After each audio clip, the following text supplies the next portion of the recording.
Using Bluehost for WordPress is straightforward, making it an excellent choice for bloggers and website owners. Here's how to get started. Sign up for Bluehost. Visit the Bluehost website and select a hosting plan suited for your needs.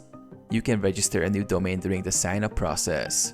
Install WordPress. Once your account is set up, log into your Bluehost dashboard.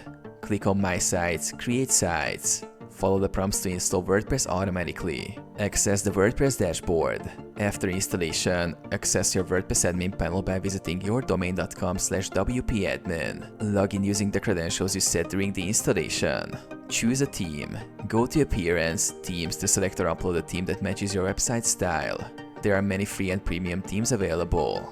Install essential plugins. Enhance your site's functionality by going to Plugins, Add New. Consider plugins for SEO, security, and performance. Create and publish content. Start creating content by going to Posts, Add New. Format your text, add images, and publish your posts.